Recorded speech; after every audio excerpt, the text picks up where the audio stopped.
सभी महानुभावों को सादर जय जिनेन्द्र। और आज हम 103 नंबर के श्लोक को पढ़ने जा रहे हैं सबसे पहले।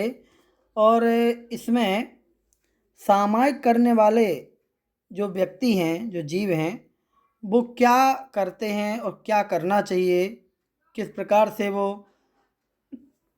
शांति धारण करते हैं, किस प्रकार से वह अपने मन को निश्चल रखते हैं। तो आइए समझते हैं इस श्लोक को। सबसे पहले उच्चारण कर लें। शीतोष्ण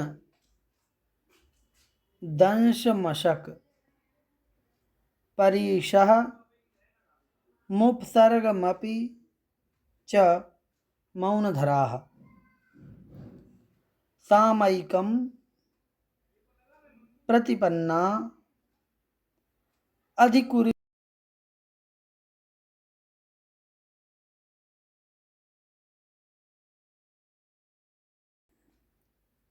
फिर से पूरा पढ़ लेते हैं एक बार। शीतोष्ण दंश मशक परीशः मुपसर्गमपि च मौनधराः सामयिकं प्रतिपन्ना अधिकुर्वीरन्न चलयोगाः। क्या कहते हैं कि शीतोष्ण दंश मशक परिसहम, जो 22 प्रकार के परिसय बताए हैं, उनमें से यहाँ पर कुछ नाम लिखे हैं उपलक्षण के रूप में। अर्थात अपन कहते हैं कि ये आदि, तो उसी प्रकार से 2-4 परिसहों के नाम लिख दिए। इसका मतलब कि अपन सारे परिसहों को यहाँ पर समझ लेना चाहिए। तो शीतोष्ण, शीत और उष्ण ये दोनों अलग अलग परिसय हैं, और शीतोष्ण एक अलग भी है। शीत मतलब ठंडी, उष्ण गर्मी, दंश मशक अर्थात मच्छर मक्खी या अन्य कोई जो डंक मारते हैं, ऐसे जीव जंतुओं का। परिशहम जो परिसय है। इसके अलावा माँ में से ऊ निकलेगा उपसर्गम अपि, मपि अपि, ठीक है। तो उपसर्गम अपि, उपसर्ग भी। अब यहाँ पर उपसर्ग का मतलब जो देव त्रयंच मनुष्य के द्वारा या फिर अचेतन जो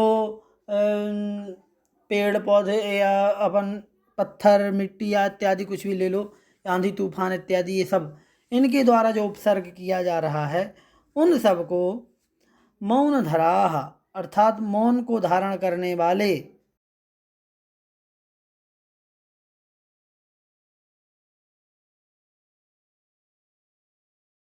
तो ऐसा नहीं हो सकता।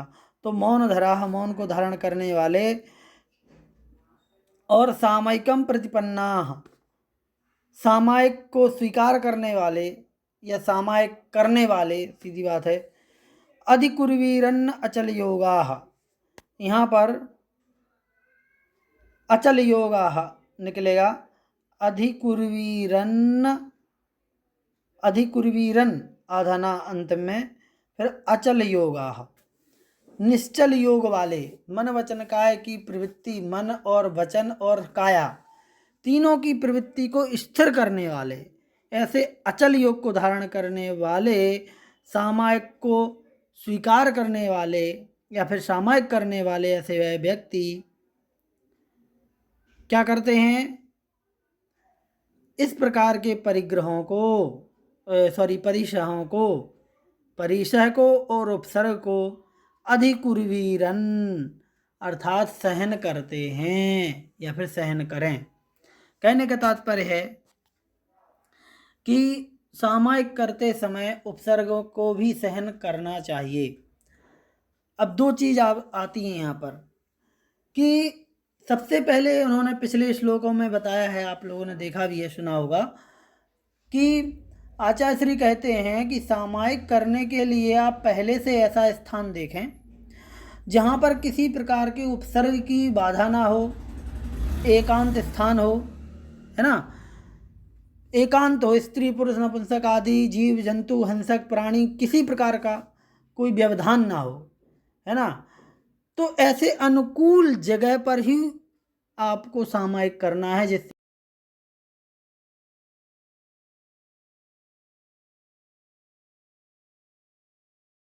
सामायिक करते समय यदि कोई उपसर्ग आता है, यदि कोई परिचय आता है, तो फिर आपको शांति से सहन करना पड़ेगा, शांति से सहन करना चाहिए।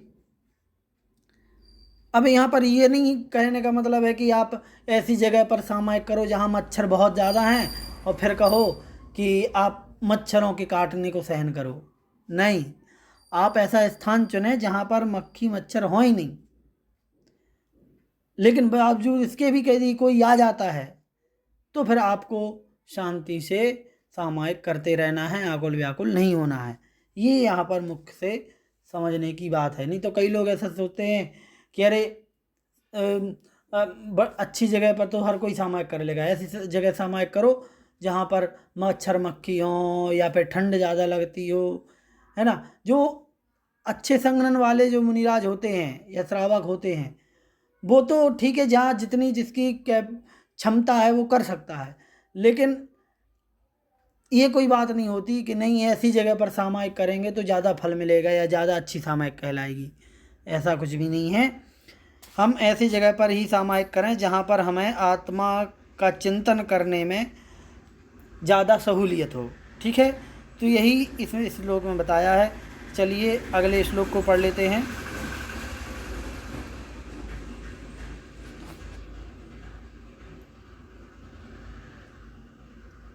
एक 104 नंबर के श्लोक को पढ़ते हैं। अब संसार और मोक्ष का चिंतन कैसे करना है सामायिक में, है ना। अब सामायिक में अपन विचार करेंगे, है ना, आत्मा का चिंतन करेंगे, संसार का चिंतन करेंगे,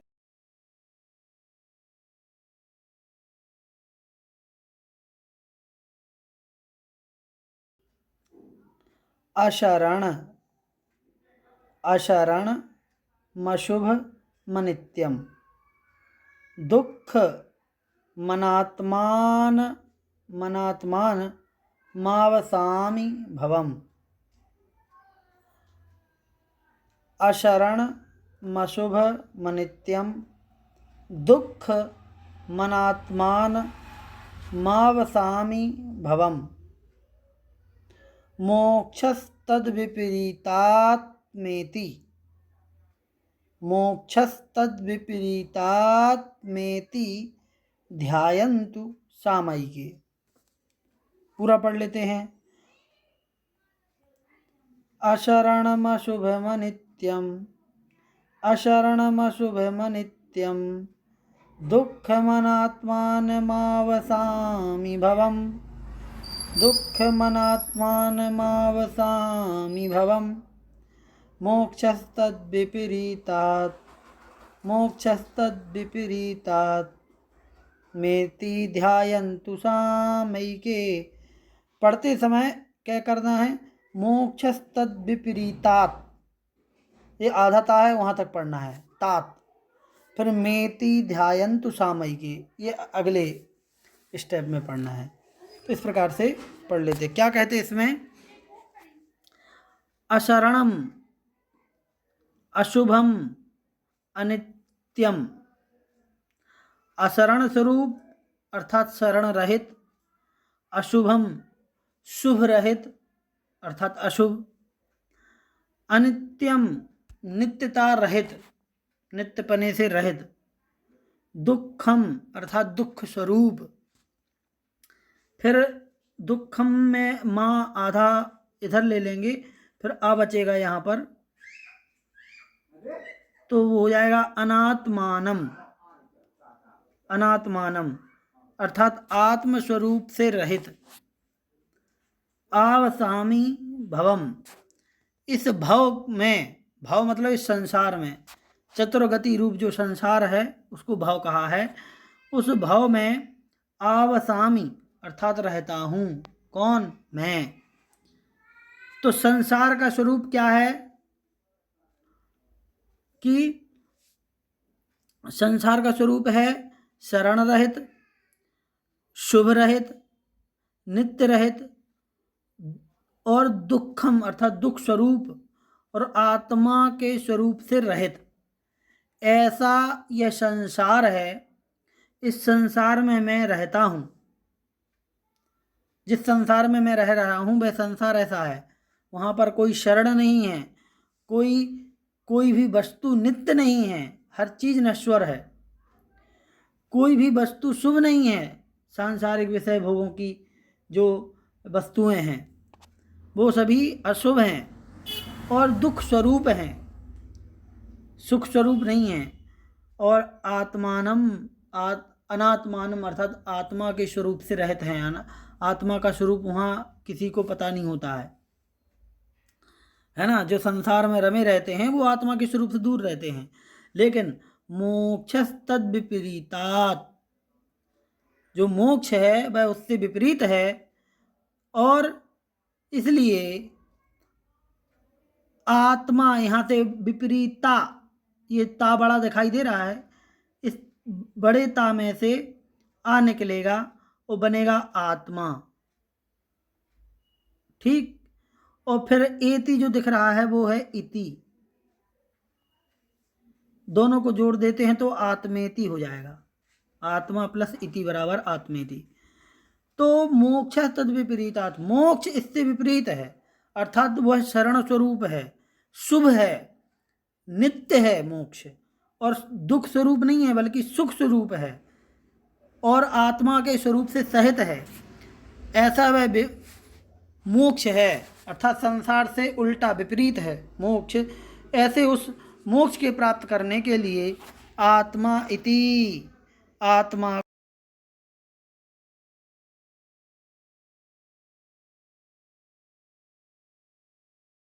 ये जो कि मोक्ष को दिलाने में कारणभूत है। ठीक है, तो चलिए थोड़ा इसका नीचे अर्थ और देख लेते, भावार्थ।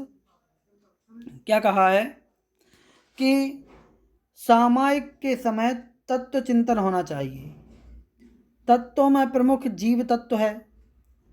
ठीक है, 7 तत्व हैं, जीव, अजीव, आश्रव, बंध, संबंध, निजरा, मोक्ष। उसमें प्रमुख तत्व है जीव तत्व, और जीव तत्व को संसार तथा मोक्ष के भेद से 2 अवस्थाएं हैं। जीव 2 प्रकार का, संसारी जीव और मुक्त जीव। संसारी अवस्था का जीव संसारी जीव, और मोक्ष अवस्था का जो शुद्ध आत्मा है वह मुक्त जीव हो जाएगा। इन दोनों अवस्थाओं का चिंतन करते हुए संसार और मोक्ष की विशेषता का विचार किया जाता है। इन दोनों का चिंतन करते हुए, है ना, संसारी जीव कैसा होता है और मुक्त जीव कैसा होता है, इन दोनों का चिंतन करते हैं तो संसार और मोक्ष का चिंतन भी हो जाता है।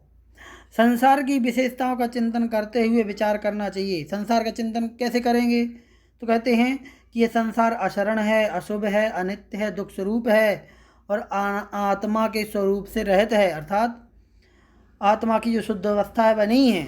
ये संसार का चिंतन है। लेकिन मोक्ष क्या है, इससे उल्टा है। उस वहाँ पर शरण है, शुभ है, वह नित्य है, सुख स्वरूप है, और वह आत्मा है, आत्मा की शुद्ध अवस्था है, उसी को मोक्ष कहते हैं, कोई अलग से चीज़ नहीं है।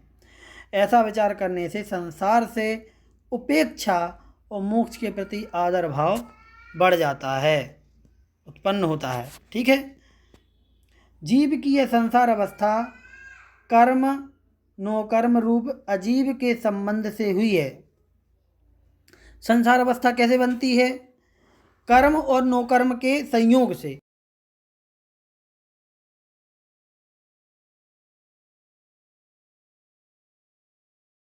आश्रव बंध के कारण से। इस तरह संसार के स्वरूप का चिंतन करते हुए हम अजीव, आश्रव, बंध तत्व, इन 3 का चिंतन करते हैं, अजीव का, आश्रव का और बंध का। ठीक, और मोक्ष अवस्था जो है वो कैसे बनती है, कर्म और नौकर्म रूप जो अजीव हैं उनका संबंध विघटन होने से। जब जीव और अजीव का संबंध छूटता है तब मोक्ष अवस्था बनती है, और उस संबंध का विघटन संबर और निर्जरा के द्वारा होता है। इसलिए मोक्ष स्वरूप का जब चिंतन करते हैं तो हमें किसका चिंतन करना पड़ेगा, हमें सबसे पहले जीव तत्व का, फिर संबर और निर्जरा का। जब चिंतन करेंगे तो मोक्ष तत्व का चिंतन हो जाएगा। अर्थात मोक्ष तत्व का चिंतन करने के लिए हमें जीव, संबर और निर्जरा का भी चिंतन करना होगा। इस प्रकार से हम अपने सामायिक को बढ़ा सकते हैं, विशुद्धि बढ़ा सकते हैं। तो चलिए आज की इस कक्षा को यहीं पे समाप्त करते हैं। जय जिनेंद्र।